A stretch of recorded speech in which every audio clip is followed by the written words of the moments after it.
Au néolithique, il y a 6000 ans, des structures mégalithiques sont érigées en Europe de l'Ouest. Ces tombes collectives sont composées d'une chambre sépulcrale, le dolmen, recouverte d'une masse de terre et de pierre architecturée que l'on appelle le tumulus. Les corps de femmes, d'hommes et d'enfants y sont déposés, et l'entrée de la chambre est fermée. Ces constructions sont l'expression d'un travail collectif, fédérant plusieurs villages aux alentours, peut-être d'un ancêtre commun. Il marque également la présence de communautés sur un territoire. Mais la fierté du souvenir cache une profonde faiblesse face à ce que l'homme ne peut pas contrôler. L'homme a peur de la mort. Il préfère la cacher et la sacraliser plutôt que d'en connaître les mécanismes.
Au détour d'un chemin, au creux d'une forêt ou au milieu d'un champ, il est possible de trouver les traces de la mort.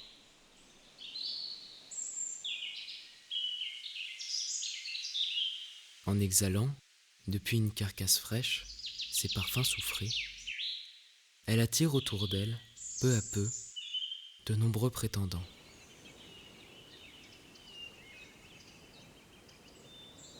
Un nouveau langage se crée. Il passe par l'odorat, par la chaleur. Voilà que la carcasse communique, interagit en silence, alors que quelques heures plus tôt, la vie avait quitté ce corps. Répondant à cet appel, les mouches bleues sont les premières à venir rencontrer leur hôte. Une fois sur la carcasse, elles s'en nourrissent et vont pondre jusqu'à 300 œufs avant de mourir d'épuisement.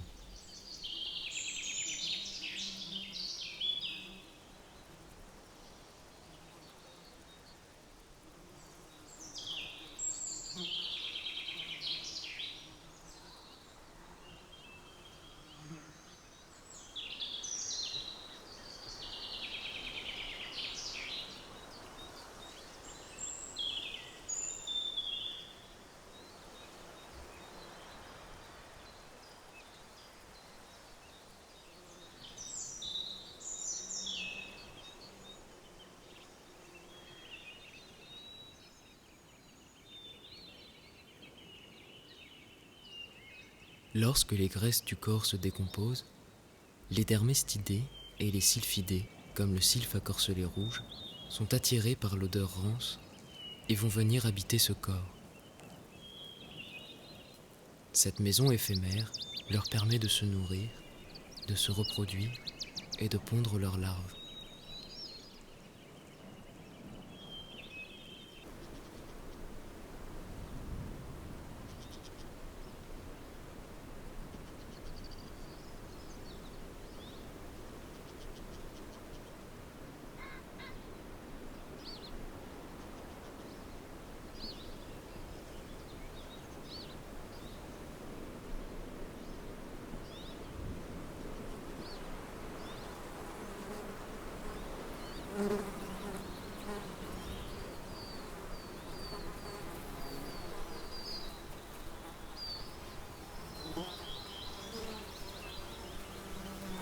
Pour ces animaux, ces carcasses représentent un habitat, un cocon et une source importante de nourriture.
Quelques jours plus tard, les œufs de mouche éclosent.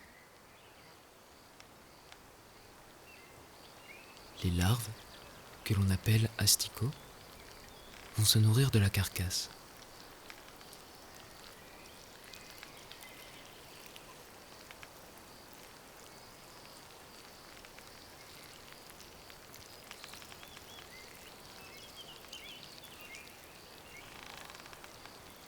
Lorsqu'ils auront accumulé assez d'énergie, ils formeront un cocon, la pupe, puis se métamorphoseront en mouche pour se reproduire à nouveau.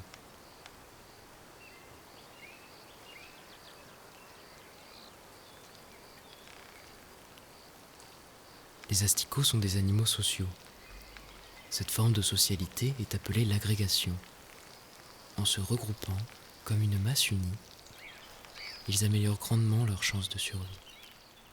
Si la température est trop basse, ils se regroupent et se serrent afin de conserver une température corporelle adéquate à leur survie. Le dégagement de chaleur provoqué par leur mouvement peut atteindre jusqu'à 45 degrés. Au plus profond de son être, cette carcasse reçoit une chaleur jusqu'alors inconnue. Ce berceau de chair, confortable et rassurant, sera bientôt vidé, rongé et nettoyé par les larves.